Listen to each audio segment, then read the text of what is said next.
Hello hi నేను Sumathi welcome to సుమలెట్స్. ముందుగా ఒక చిన్న రిక్వెస్ట్ అండి, సబ్స్క్రైబ్ చేసుకోకుంటే ఎవరైనా చూస్తుంటే సబ్స్క్రైబ్ చేసుకోండి. అలాగే వీడియోకి ఒక లైక్ ఇచ్చి ఒక కామెంట్ కూడా చేయండి. ఇక్కడ మా అబ్బాయి కోసమని సగ్గుబియ్యం కాస్తున్నానండి. వాడికి బాగా ఎక్కువగా హీట్ చేసింది, బాడీ ఒళ్ళు వేడైపోయిందనమాట. సో సగ్గుబియ్యం కొంచెం చలువ అంటారు కదా, అందుకే సగ్గుబియ్యంతో కొంచెం పాయసం లాగా చేసేస్తున్నానండి. ఓన్లీ సగ్గుబియ్యమే. యాక్చువల్లీ అలా ఒళ్ళు వేడి చేసినప్పుడు సగ్గుబియ్యాన్ని ఉడకబెట్టుకొని చక్కెర వేసుకొని తినేస్తారండి, దాంట్లో ఇంకేమీ కలుపుకోరు యాక్చువల్లీ. కాకపోతే ఇంక వాడు అలా తినడని ఇదిగో ఇలా చేస్తున్నాను అన్నమాట. ఇక్కడైతే ముందుగా పాలు అయితే కాగబెట్టుకుంటున్నానండి సపరేట్గా.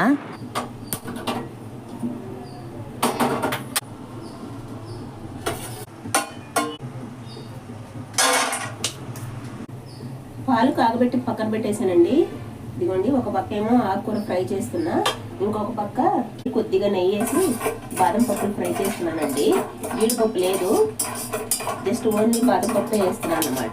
మామూలుగా అయితే వేడిని తగ్గించేదానికి సగ్గుబియ్యం మామూలుగా కాసుకొని తాగేస్తారు కదా, అలాగా ఇవన్నీ వేసుకోరేమో, కొంతమంది వేసుకోరండి, ఏమో తెలియదు. జస్ట్ ఓన్లీ సగ్గుబియ్యం కాసుకొని ఉడకబెట్టుకొని తాగేస్తారు అనుకుంటా. మరి పాలు కూడా వేసుకుంటారో ఏమో తెలియదు నాకు.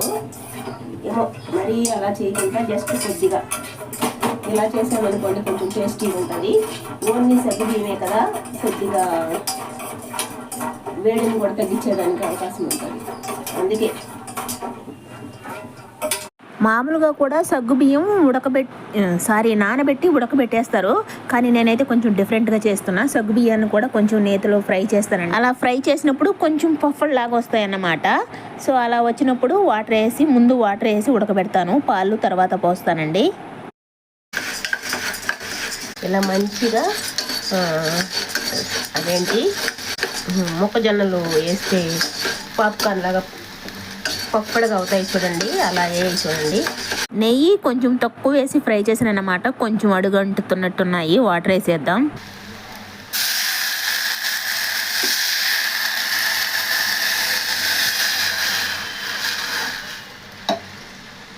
అది కొంచెం గిన్నె నల్లగా అయింది, కొంచెం కలర్గా ఉన్నాయి కదా నీళ్ళు, మాడిందన్నమాట. ఇవైతే ఉడుకుతూ ఉన్నాయన్నమాట. యాక్చువల్లీ ఆ రోజు కొంచెం నీళ్ళు ఎక్కువ వేసానండి నేను, మీకు చూపించిందే కాకుండా మళ్ళీ కూడా వేసాను. సగ్గుబియ్యం కదా, కొంచెం జిగురు వచ్చేస్తాని కొంచెం నీళ్ళు ఎక్కువ వేసాను అన్నమాట. కొంచెం ఎక్కువసేపే ఉడికించాల్సి వచ్చింది. ఇప్పుడు పాలు పోసేస్తాను. దీనిలో పాలు అయితే పోసేసి కొద్దిసేపు ఉడికించుకున్నామండి.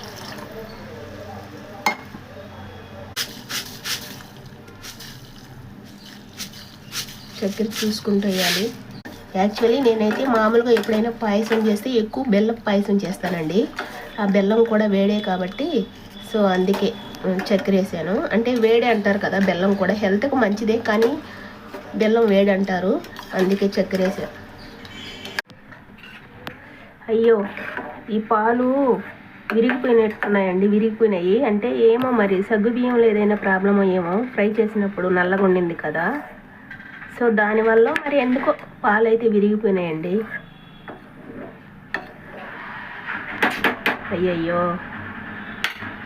అయ్యో పాలు విరిగిపోయినాయి అనుకున్నాను కదా, అవి పాలు విరగడం కాదండి, సగ్గుబియ్యము బాగా ఫ్రై చేశాను కదా, ఇలా పఫ్ఫడ్ లాగా వచ్చాయి కదా, అంటే ఎక్కువ తెల్లగా ఫామ్ అయిపోతాయి అన్నమాట, ఇలా బొరుగుల్లాగా.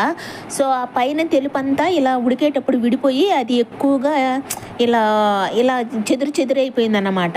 అదండి, నేనైతే అయ్యో విరిగిపోయినాయేమో అనుకున్నా. ఇక్కడ ఇలాచి పౌడర్ కూడా వేసాను అనమాట. ఇదిగో బాదం పప్పు కూడా వేస్తాను. మా వాడు అసలు తాగడు, అదేంది అలా ఉంది ఇరిగిపోయినాయి పాలు అంటాడు. ఇదైతే వచ్చేసింది అన్నమాట, చిక్కబడిపోయింది. నేను అంత ఎక్కువసేపు ఫ్రై కానిచ్చుండాల్సింది కాదండి, సగ్గుబియ్యాన్ని ఎక్కువ ఫ్రై చేసే లోపల కొంచెం అలా చెదురుగా అనిపిస్తుంది అన్నమాట. కానీ టేస్ట్ అయితే బాగుందండి.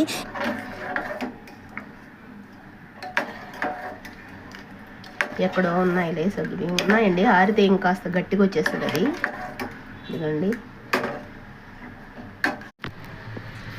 ఇదిగోండి ఆరే లోపల గట్టిగా వచ్చేసింది, చూసారా, అలా వచ్చేసిందండి. టేస్ట్ అయితే ఎమ్మీగా ఉందండి. ఇక ఆ రోజు ఈవినింగు అప్పుడు మిక్సీ చెడిపోయిందన్నమాట.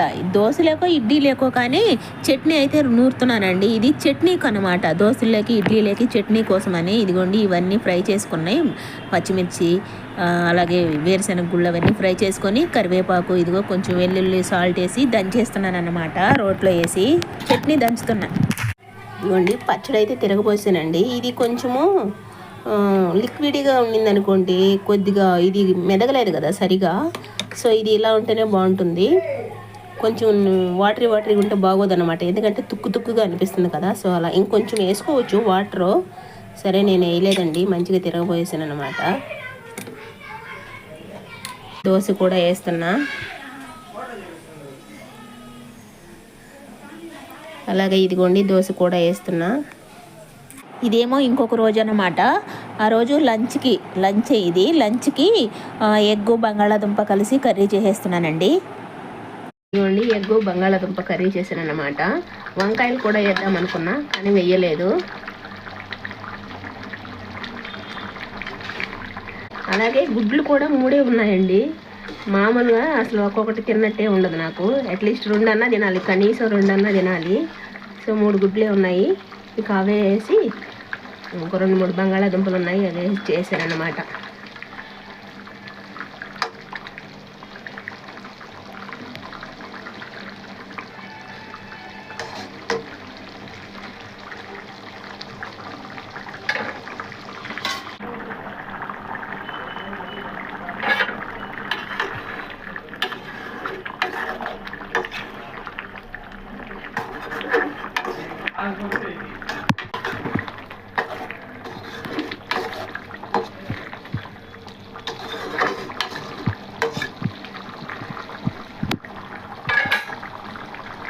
ఇది దించేస్తలేండి, ఇంకా మరీ గట్టిగా అయిపోద్ది అన్నమాట కొంచెం ఆరే లోపల. కొన్ని కరివేపాకు అయితే అది కొంచెం లేతగా ఉంది, అందుకే అలా వేసాను కొమ్మలుగా.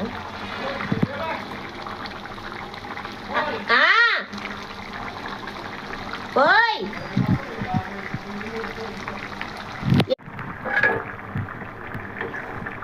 అక్కడ మా అలెక్స్ పిలిచాడు అన్నమాట, చూసారా.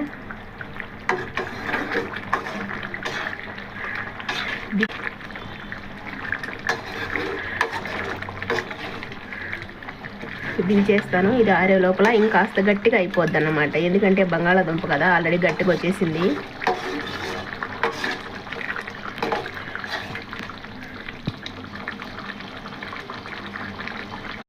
ఇక ఇదైతే వరలక్ష్మి వ్రతం రోజండి. ఇది ఇక్కడ మా అలెక్స్కి మా షాపుల దగ్గర పక్క షాపున వాళ్ళు ఉంటారు కదా, సో ఆ అన్న వాళ్ళు ఇచ్చారన్నమాట మా అలెక్స్కి. అంటే ఆ అన్న వాళ్ళ కోడలు తెచ్చిందంట బిడ్డ సార్ అండి. ఇది కొత్తగా అనిపిస్తుంది. బిడ్డ సార్ అనేది మామూలుగా యాక్చువల్లీ మా సైడ్ కూడా తెస్తారు, అంటే బిడ్డను కానీ అత్తగారి ఇంటికి వచ్చేటప్పుడు ఈ చలిమిడి స్వీట్స్ పండ్లు అవి పెడతారు, అవి కామను. కానీ వీళ్ళేమో ఇలా కొత్తగా చక్కెర ప్యాకెట్ 1/2 కేజీ చక్కెర అండి, అది కూడా 1/2 కేజీ చక్కెర ప్యాకెట్. ఈ చలిమిడి ముద్దలు అంటే 2 వేసి స్వీట్లు ఇచ్చారు అన్నీ. ఇవిగోండి ఒక స్వీట్ ఏమో అది మా అలెక్స్ తిన్నట్టున్నాడు, ఇలా 2 రకాలు 2. అలాగే పండు కూడా ఇంకొకటి ఇచ్చినట్టున్నారు, మా అలెక్స్ ఏమో తిన్నట్టున్నాడు. నాకు ఇక్కడ కొత్తగా అనిపించింది ఏంటంటే ఈ చక్కెర అండి, చక్కెర అయితే మా సైడ్ పెట్టరు. సో ఇలా 1/2 కేజీ ప్యాకెట్ కూడా ఇచ్చే లోపల కొత్తగా అనిపించింది. సో ఇదేనండి ఈ రోజు వీడియోకి అయితే ఒక లైక్ ఇవ్వండి. అలాగే సబ్స్క్రైబ్ చేసుకోకుండా ఎవరైనా చూస్తుంటే సబ్స్క్రైబ్ చేసుకోండి. అలాగే ఒక కామెంట్ కూడా చేయండి. మళ్ళీ మరో వీడియోతో కలుద్దాం.